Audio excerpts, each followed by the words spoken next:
제26장. 욥이 대답하여 이르되, 내가 힘없는 자를 참 잘도 도와주는구나. 기력 없는 팔을 참 잘도 구원하여 주는구나. 지혜 없는 자를 참 잘도 가르치는구나. 큰 지식을 참 잘도 자랑하는구나. 내가 누구를 향하여 말하느냐? 누구의 정신이 내게서 나왔느냐? 죽은 자의 영들이 물 밑에서 떨며 물에서 사는 것들도 그러하도다. 하나님 앞에서는 스월도 벗은 몸으로 드러나며 멸망도 가림이 없습니다. 그는 북쪽을 허공에 펴시며 땅을 아무것도 없는 곳에 매다시며 물을 빽빽한 구름에 싸시나 그 밑에 구름이 찢어지지 아니하느니라. 그는 보름달을 가리시고 자기의 구름을 그 위에 펴시며 수면의 경계를 그으시니 빛과 어둠이 함께 끝나는 곳이니라. 그가 꾸짖으신즉 하늘 기둥이 흔들리며 놀라느니라.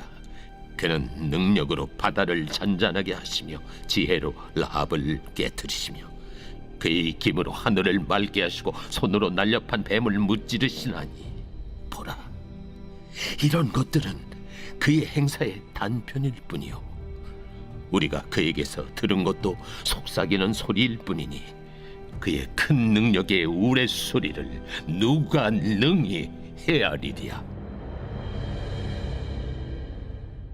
욥기 강의 26장 말씀을 중심으로 무지를 인정하는 예배자, 무지를 인정하는 예배자라는 제목으로 함께 말씀을 묵상해 보겠습니다. 여러분, 오늘 본문 이제 욥이 다시 빌닷의 이야기에 대답하는 그런 이야기인데요. 오늘 본문에 큰 그림으로 요약하면 이거예요. 사람과 하나님은 다르다예요. 사람이 하나님일 수 없고 또 하나님은 사람이 아니라는 거죠. 여러분, 하나님과 사람이 가장 다른 것, 성경에서 말씀하시는 하나님과 사람이 다른 것 가장 중요한 두 가지가 있는데요. 그 두 가지 중에 하나가 오늘 본문에 있어요. 다른 것 우리가 묵상하기 전에 같은 것부터 한번 묵상해 볼까요? 하나님하고 저와 여러분하고 비슷한 게 뭐죠? 제가 주일학교 담당일 때 한국에서 예배 끝나고 요만한 아이가 와가지고 하루는 물어보더라고요. 전도사님, 하나님은 어떻게 생겼어요? 그래. 그래서 그 순간 성경을 막 넘기는 거죠, 그렇죠? 머릿속에 막 성경 막 넘기는 거예요. 그래서 딱 걸린 게 하나님은 영이시니, 그렇죠? 그래서 영이라 안 보여. 그랬더니 에이 그래요. 근데 또 기도하다가 하나님, 아이가 대답이 좀 그런가 봐요. 그랬더니 또 성령께서 하나 깨닫게 하시는 게 네 주위의 사람들을 봐, 네 친구들을 봐. 그 속에 하나님의 형상이 있어. 하나님이 우리 인간을 만드실 때 하나님의 형상대로 만드셨어. 그래서 주위 사람들을 보면 하나님이 보여. 그랬더니 얘가 막 눈이 번쩍 뜨이는 거예요. 여러분도 주위 사람들 이렇게 보면 하나님의 형상이 보이십니까? 안 보이세요? 원숭이만 보이세요? 네. 하나님이 저와 여러분을 God's image, 하나님의 형상대로 지으셨어요. 그렇죠? 네. 그럼 우리는 서로를 보면서 하나님을 보는 거예요. 그런데 하나님의 이미지로 지으셨지 하나님으로 지으신 건 아니잖아요. 그렇죠? 그러니까 우리가 하나님하고 비슷하지만 우리가 하나님은 아니에요. 그렇다면 인간과 하나님이 가장 다른 것, 창세기에 에덴 동산에 동산 중앙에 세운 두 가지 나무를 묵상하면 금방 압니다. 왜 동산 중앙에 이 두 가지 나무를 세우셨나? 인간은 하나님이 아니기 때문에 그래요. 첫 번째 나무는 뭐죠? 생명나무죠. 하나님은 알파와 오메가요, 처음과 나중이시요, 죽음이 없는 분이에요. 영원하신 분입니다. 그렇죠? 근데 인간은 영원하지 않아요. 그래서 뭐가 필요해요? 생명나무가 필요해요. 생명나무의 실과를 먹으면 하나님이 허락하신 한도 내에서 우리가 뭐 하는 거예요? 죽지 않고 영생할 수 있는 겁니다. 그리고 또 한 가지 하나님과 인간의 차이가 뭐냐면 선악과예요. 선악과. 하나님은 인간에게 선과 악을 판단하는 권세를 주지 않으셨어요. 그러니까 선악과를 따먹는다는 건 내가 하나님이 되겠다는 얘기예요. 그러니까 절대로 선악과는 따먹지 말라고 하신 거죠.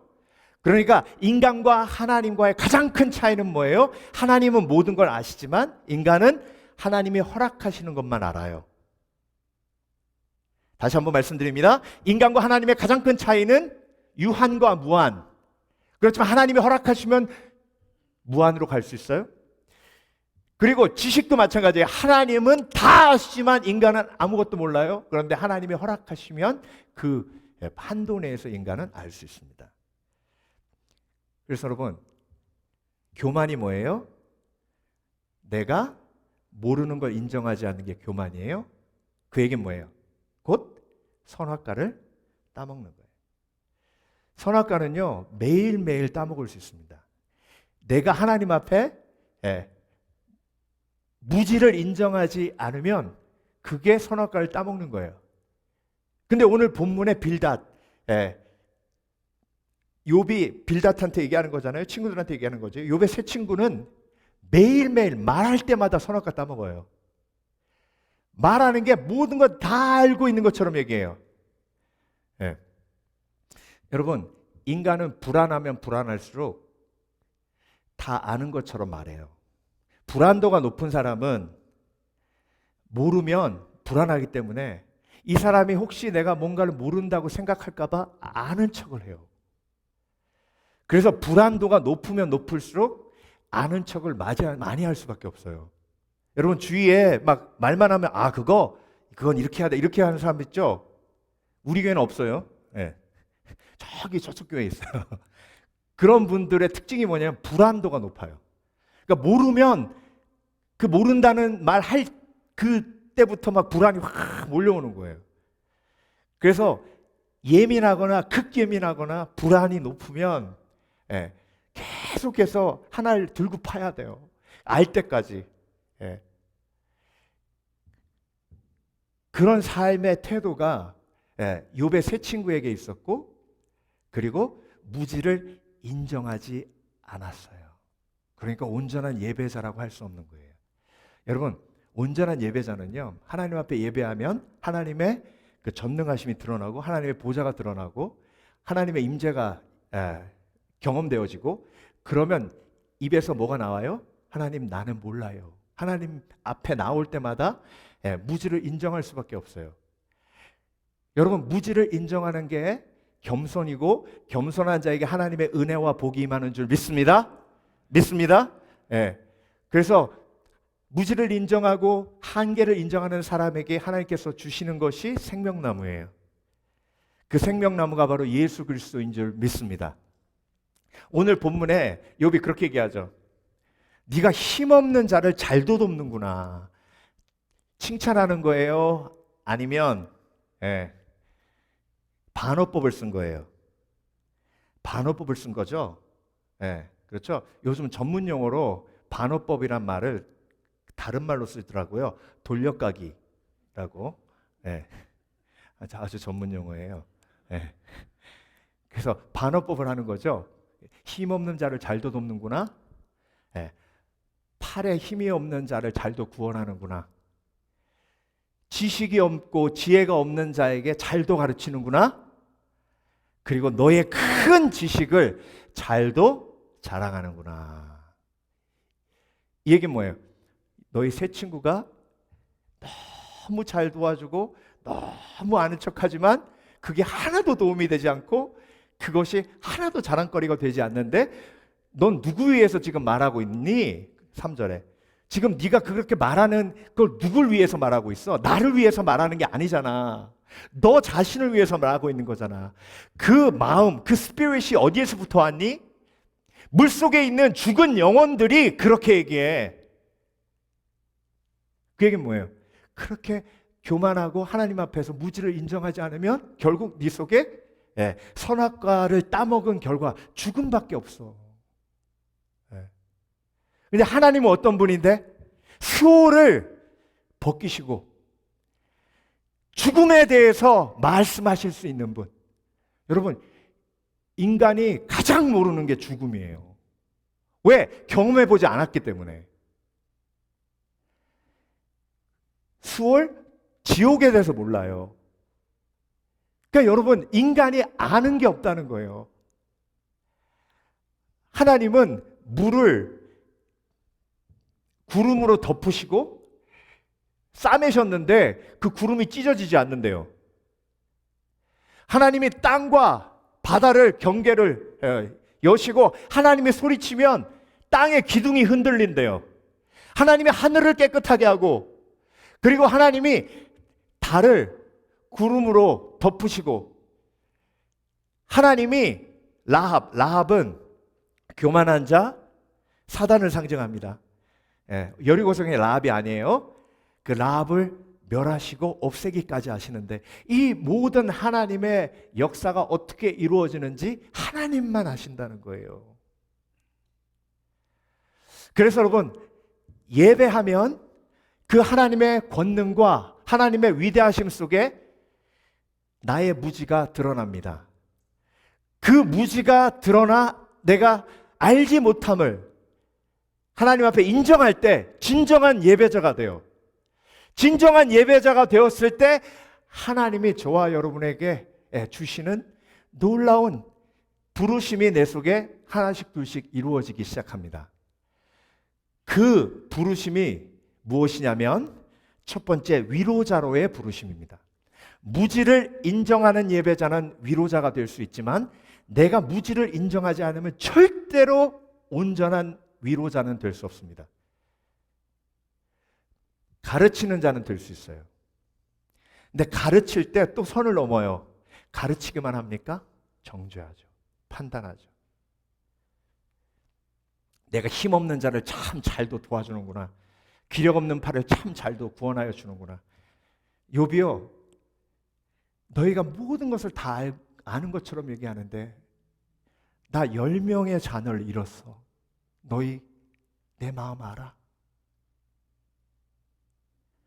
내 온몸에 욕창이 나서 지금 피부병으로 고통받고 있어.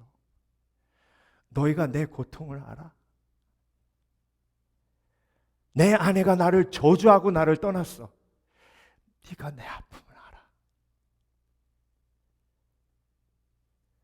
욥의 세 친구가 모른다는 걸 인정하지 않고 욥에게 조언하고 가르치니까 절대로 그게 위로가 될 수 없는 거예요. 그래서 여러분, 하나님은 저와 여러분을 위로자로 부르셨습니다. 그래서 위로자가 되려면 내 교만의 예배 속에서 하나님의 그 권능과 전능하심 속에서 깨어져야 돼요. 여러분, 가르치는 자가 되는 것보다 위로자가 되라고 하나님이 저와 여러분을 부르셨잖아요. 그러면 욥한테 나아가서, 욥아, 정말 나는 아무것도 몰라. 너의 아픔도 모르고 너의 고통도 몰라. 아무것도 몰라. 그렇지만 내가 너와 함께 있을게. 그러면 마음이 열리죠. 그런데 네가 고난당한 이유가 뭔지 알아? 나는 다 알아. 척하면 알아. 이러니 위로가 안 되는 거예요.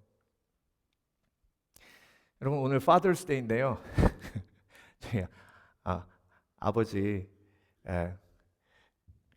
생각이 오늘 났는데, 제가 티네이저 때 아버지가 이 말만 하면 제가 뚜껑이 열렸어요. 무슨 말이시냐면, 너는 내 아들이기 때문에 이 세상에서 내가 널 제일 잘 알아. 그러셔요. 맞아요? 어디서 많이 듣던 얘기죠? 그러면 제가 뚜껑이 훌쩍 열렸어요. 저만 그런 게 아니더라고요. 2세들하고 제가 상담하다 보면 2세들도 자기 부모님이 내가 널 제일 잘 알아 그러면 막 화가 막 난대요. 그러면서 저한테 뭐라 그러냐면, 세상에 우리 아버지는요, 목사님, 내가 무슨 음악을 좋아하는지 어떤 가수를 좋아하는지도 몰라요. 근데 어떻게 나를 안다고 그래요? 막 그래요. 그래서 네가 무슨 가수를 좋아하고 무슨 음악을 좋아하는 게 그렇게 중요해? 그랬더니 Of course! 막 그러는 거 막 저한테도 달려들려고 그래요. 여러분, 다른 사람의 아픔은요, 하나님이 도와주시지 않으면 몰라요. 어떻게 알아요? 그 겸손이 내 속에 없으면 그 사람을 위로할 수 없고 그 사람께 가까이 갈 수 없습니다. 그래서 예배자가 하나님 앞에 올바로 서야 하는 이유가 그거예요. 하나님 앞에 나와 예배하면 그 광대하신 하나님 앞에, 그래서 욥은 고난 속에서도 하나님 앞에 서면 설수록 그 하나님의 광대하심 속에 아무것도 자기가 모르고 있음을 깨닫고 인정하는 거예요. 왜 고난을 당하고 있는지, 하나님의 계획은 어떤 것인지, 이 이후에 어떤 일이 벌어질 것인지, 왜 이 세 친구는 내 곁에서 계속해서 나를 공격하고 힘들게 하는지, 왜 이 세 친구를 치우지 않고 계속 내 곁에 있게 하시는지 아무것도 모르는 거예요. 그래서 여러분, 매 순간순간 내가 내 앞에 있는 사람에 대해서 모르고 있음을 하나님 앞에 인정하시는 지혜가 있으시길 주의 이름으로 축원합니다. 그 사람은 그래서 모르기 때문에 뭐예요? 그 사람을 위해 기도해요. 그 사람을 모르기 때문에 그 사람을 위해 기도해요. 이재철 목사님의 하나님을 아는 지식이라는 설교가 있는데요. 그 설교 속에 이런 이야기가 나와요. 하루는 하나님 앞에 기도하는데 하나님이 성령을 통해서 그렇게 말씀하시더랍니다. 너 나를 모른다 그러시더래요. 그래서 하나님, 저 이재철 목사입니다. 책도 많이 썼고요. 평생 설교했습니다. 하나님 도대체 무슨 말씀이십니까? 내가 왜 하나님을 모릅니까? 그랬더니 너의 성도들을 모르니 나를 모른다. 너는 네 성도들에게 가르치려고만 했지 듣지는 않았잖니. 그래서 모른다. 그때 이재철 목사님이 무너졌대요. 여러분, 목사만 그런 게 아니에요. 여러분, 정말 여러분의 주위의 이웃들을 아세요? 그들의 이야기를 들으세요? 아이고, 뭐, 저 사람 어떻게 지내는지 다 알아요, 다 알아요. 다 아세요? 그래서 질문이 없으세요? 그래서 여러분, 무지를 인정하는 사람은 위로자가 될 수 있지만 무지를 거부하는 사람은 정죄자가 됩니다. 디모데전서 1장 13절, 내가 전에는 회방자요 핍박자요 포행자였으니, 사도 바울의 고백이죠. 도리어 국류를 입은 것은 내가 믿지 아니할 때에 알지 못하고 행하였습니다. 알지 못하면, 내가 알지 못하는 것을 인정하지 않으면, 나의 무지를 인정하지 않으면 어떤 사람 된다고요? 회방자, 핍박자, 포행자밖에 안 돼요. 그런데 내가 얼마나 어리석은지 깨달은 사도 바울, 고린도 후서에서 내 약함이 오히려 내가 강함이라 그랬잖아요. 내가 얼마나 약한지를 오히려 자랑하겠다라고 고백했던 고린도 후서에는 사도 바울이 어떻게 고백합니까? 우리의 모든 환난 중에서 우리를 위로하사 우리로 하여금 하나님께 받은 위로로서 모든 환난 중에 있는 자들을 능히 위로하게 하시는 이시로다. 포학자요, 회방자요, 알지 못했을 때는, 내가 하나님 앞에 얼마나 어리석은 자임을 알지 못했을 때는 포학자요 회방자로 살다가 내 약함이 얼마나 하나님께서 나에게 주신 복인지 깨달았을 때, 그때 능히 위로하는 자로 세우시는 하나님을 고백하고 있습니다. 그래서 여러분, 가르치는 자보다 위로자가 훨씬 더 복된 줄 믿습니다. 그렇다고 가르치지 말란 얘기는 아닌데요. 예. 그런데 그 가르침이 그 사람에게 복이 되려면 예. 내가 겸손하게 그 사람 앞에 나아가지 않으면 절대로 그 가르침은 복이 될 수 없습니다. 그래서 아까 언급했던 이재철 목사님의 하나님 안의 지식에 이런 이야기가 나와요. 하나님 앞에서 내가 얼마나 모르는 자인가를 깨닫는 순간 내 말이 아닌 하나님의 말씀이 사람들에게 전달되어 그들에게 위로가 되기 시작했다. 이건 목사만 깨달아야 되는 게 아니에요. 그리스도인이라면 모두가 깨달아야 하는 겁니다. 예. 두 번째, 무지를 인정하는 예배자는요, 경배자가 될 수 있어요. 경배자입니다. 예, 경배자. 경배란 건요, 여러분, 내가 하나님 앞에 무릎 꿇는 거예요. 하나님의 그 광대하심 속에 요한계시록 보세요. 어떤 사람이든 하나님을 딱 만나면 하나님 앞에 무조건 이렇게 엎드립니다. 그 하나님의 위대하심, 그 광대하심 때문에. 여러분, 엎드린다는 얘기는 뭐냐면요, 하나님 앞에 일단 침묵한다는 거예요. 예. 여러분, 말하는데 이렇게 엎드리고 말하는 사람 없잖아요. 말하려면 고개를 쳐들죠. 그러니까 하나님 앞에 내가 무지를 인정하면 하나님 앞에 할 말이 없어져요. 근데 지금 욥의 세 친구는 그 무지를 인정하지 않으니까 할 말이 많아요. 정말 많아요. 예. 그래서 여러분, 이 사람한테 이 얘기 해줘야 되는데, 저 사람한테는 저 얘기 해줘야 되는데, 오늘 설교는 그 인간이 들었어야 되는데, 내가 얼마만큼 그 사람에 대해서 모르고 있는지가 인정이 안 되고, 그리고 내가 하나님 앞에 얼마나 전체적인 그림을 보지 못하는 사람인지가 인정이 안 되면 하고 싶은 말이 너무 많아요. 하나님 앞에 가장 온전한 경배는요, 침묵이에요. 그래서 욥이 얘기합니다. 내가 누구를 향하여 말하느냐? 누구의 정신이 내게서 나왔느냐? 5절, 수월에 있는 죽음의 영혼들도 그리하느니라. 생명의 성령으로부터 그 말이 나오지 않았다는 거예요. 그 전능하신 하나님 앞에 내가 무지를 인정하면 침묵할 수밖에 없는데, 그런데 그 전능하신 하나님 앞에 나의 무지가 드러나지 않고 그것을 인정하지 않으니 교만하니 할 말이 너무 많은 거예요. 욥기서 40장 4절에서 5절, 하나님의 임재를 온전히 체험한 욥의 고백입니다. 40장 4, 5절, 나는 미쳐나오니 무엇이라 주께 대답하리까? 손으로 내 입을 가릴 뿐이로소이다. 하나님의 온전한 임재, 예배 속에 하나님의 그 권능을 체험하고 경험하고 그 하나님의 위대하심을 경험하면 그 경외함으로 나에게 임하는 내 몸의 태도, 내 마음의 태도는 뭐예요? 침묵이에요. 침묵이라는 예배입니다. 내가 한두 번 말하였은즉 다시는 다하지도 아니하겠고 대답하지도 아니하겠나이다. 그래서 여러분, 예배의 필요성은요, 내가 하지 말아야 할 말을 하지 않을 수 있도록 하나님의 그 거룩하심과 광대하심이 내 영혼을 도와주는 시간이에요. 그래서 예배자로 온전히 서야 합니다.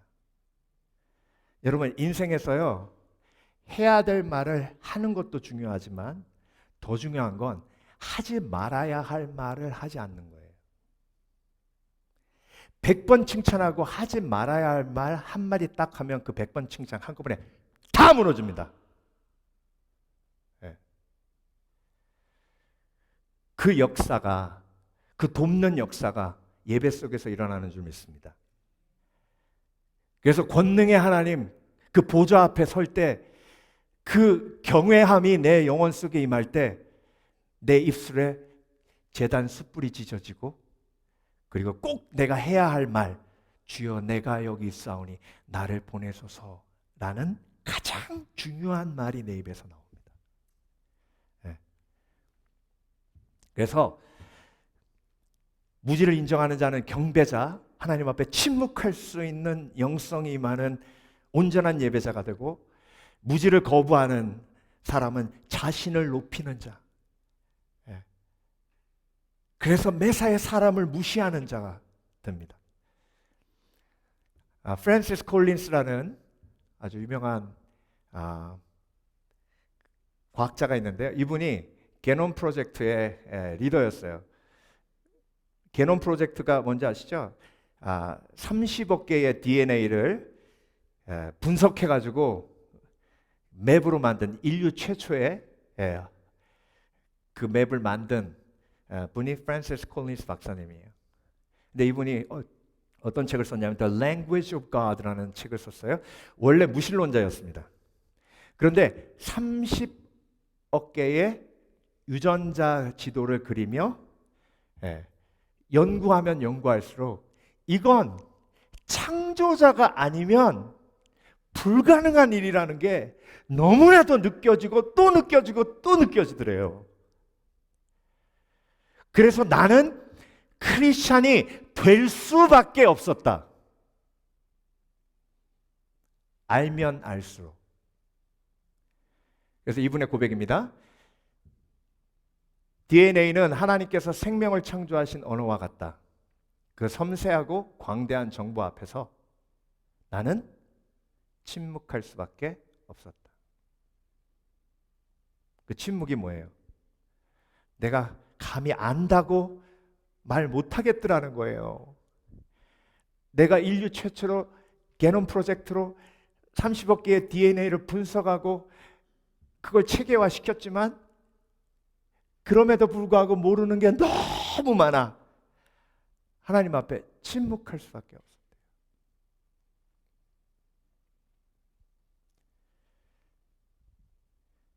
마지막으로 무지를 인정하는 예배자는 맡긴 자입니다. 맡긴 자. 무지를 인정하면 인정할수록 내가 너무 부족하고 어리석기 때문에 하나님 앞에 맡겨드릴 수밖에 없어요. 그래서 욥이 고백합니다. 보라, 이런 것들은 그의 행사의 단편일 뿐이요 우리가 그들에게서 들은 것은 속삭이는 소리일 뿐이니.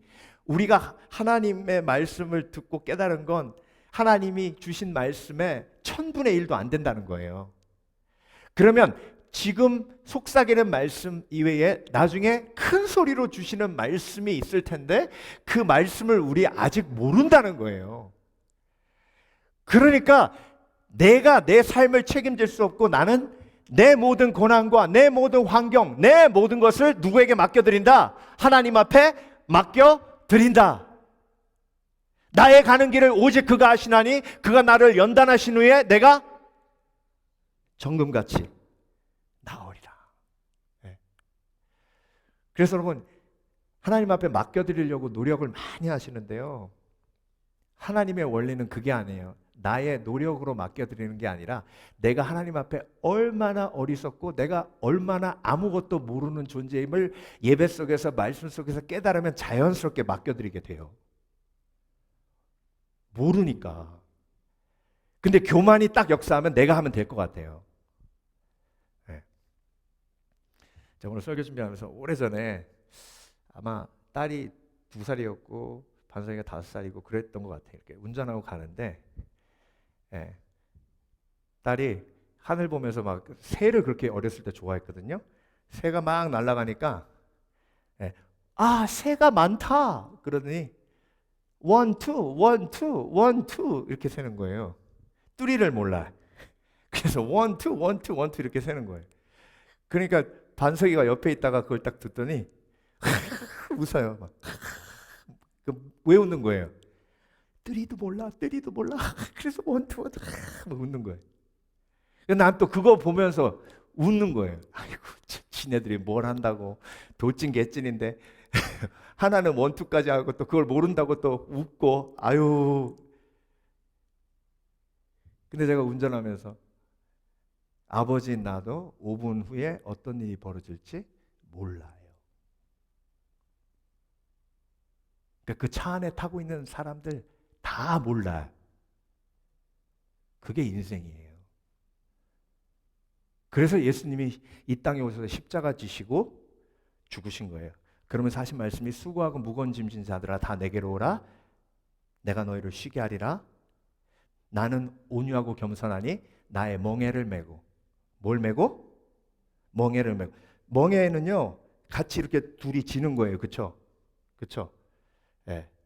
근데 멍에를 맸을 때 가장 큰 문제는 힘 빼지 않으면 예수님은 이쪽으로 가려고 그러시는데 아유 예수님 왜 그쪽으로 가세요? 내 말 들으세요. 이쪽으로 오세요. 무지를 인정하지 않으면 예수님이 이쪽으로 가시는데 자꾸 이쪽으로 가요. 그러면 그 멍에가 지옥이에요. 예수님이 얼마나 힘드시겠어요. 그 멍에가 다른 말로 십자가예요. 나는 온유하고 겸손하니 나의 멍에를 메고 내게 배우라. 그리하면 너희가 참된 쉼을 얻으리라. 그래서 여러분 오늘 예배 드리시면서 나의 무지, 나의 온전치 못함 다 드러나잖아요. 그러면 어떻게 해야 돼요? 주님 앞에 다 맡기셔야죠. 그렇죠? 다 맡겨야죠. 그래서 맡긴 자는 무지를 인정한 자고 무지를 거부하는 자는 조정자입니다. 조정자가 뭐예요? 자꾸 사람들을 내 뜻대로 움직이려고 그래요.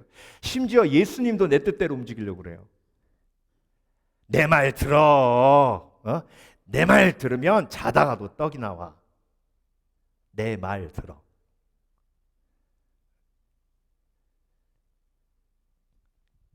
어디서 많이 듣던 얘기죠? 욥의 새 친구가 지금 그 얘기하고 있는 거예요. 욥아, 이제 네가 모든 걸 다 잃었으니 잘난 척하지 말고 내 말 들어. 회개해. 다윗의 노래를 보겠습니다. 시편 131편. 표제의 현대어 성경 이렇게 번역했어요. 걱정 없는 아이처럼. 참 다윗은 사랑할 수밖에 없어요. 참 멋져요. 여호와여 교만한 마음을 버렸습니다. 눈 높은 척 잘난 체하지도 않았습니다. 분수에 넘친 일이나 내 힘이 미치지 않는 일은 관심조차 두지 않았습니다. 이게 뭐예요? 하나님 나 몰라요. 아무것도 몰라요. 아무것도 몰라요. 어린아기가 어머니 품에 안겨 만족해하듯 평화로이 지냅니다. 진정 그렇듯 내 마음 고요합니다. 하나님 앞에 맡겨드리는 거예요. 뭘 인정해야 돼요? 나의 무지, 나의 연약함, 내가 아무것도 할 수 없음을 맡겨드리고 하나님 앞에 의탁드릴 때. 축구 보세요. 막 호날두 막 저기 손흥민 막 허벅지가 이러고 막 근육이 막 근데 막 뛰어가다가 살짝만 걸어도 확 넘어가잖아요. 그렇죠? 세게 밀지도 않아요. 그냥 살짝만 그대로 확 넘어가요. 그게 인생이에요. 아무리 근육하고 막 뛰고 연습하고 그래도 그냥 누가 한번 살짝 걸면 확 넘어가요. 그 거는 자가 누구예요? 야곱. 근데 우리 인생에 야곱이 너무 많잖아요. 그래서 여러분, 팀 켈러 목사님의 고통에 답하다라는 책이 있습니다. 영어 원서는요, Walking with God Through Pain and Suffering이라는 그런 책인데요. 이분이 이 책에서 이런 고백을 합니다. 내가 암에 걸리기 전에 난 수없이 암과 싸우는 성도들에게 고통을 말로 설명하려 했다. 내가 직접 암과 싸우며 내가 얼마나 그들을 몰랐는지 안 후 목회가 바뀌었다. 나는 고통을 말로 해석하지 않고 십자가로 안내하는 사람이 되었다. 성도들을 십자가로 어떻게 한다고요? 안내하는 거예요. 고통에 대해서 설명하려고 하지 않고. 그리고 이분의 가장 주옥과 같은 고백, 고통은 논리로 이겨내는 것이 아니라 예수님과 동행하며 건너가는 것이다. 자기의 무지를 깨달은 사람이 예수님께 모든 것을 의탁하고 그분과 동행하며 고통의 길을 넘어가는 것. 그래서 23년에 얼마 전에 소천하셨는데요. 그 과정이 참 너무 아름다웠어요. 이런 묵상이 있기 때문에 그렇습니다. 자, 여러분 무지를 인정하는 예배자 되시길 바랍니다. 그러면 하나님께서 우리를 위로자로 세우시고 침묵의 경배를 드릴 수 있는 온전한 예배자로 세우시며 하나님 앞에 맡겨드린다고 말로만 하고 맡겨드릴 수 없었던 내 마음의 교만도 나의 무지를 인정하고 연약함을 인정하면 맡긴 자로 살 수 있는 하나님의 은혜를 우리 가운데 허락해 주십니다. 오늘도 이 진리를 붙들고 하나님 앞에 무지를 인정하는 온전한 예배자로 영광 돌리시는 복된 그리스도인 되시길 주의 이름으로 축원합니다. 축원합니다. 기도하겠습니다.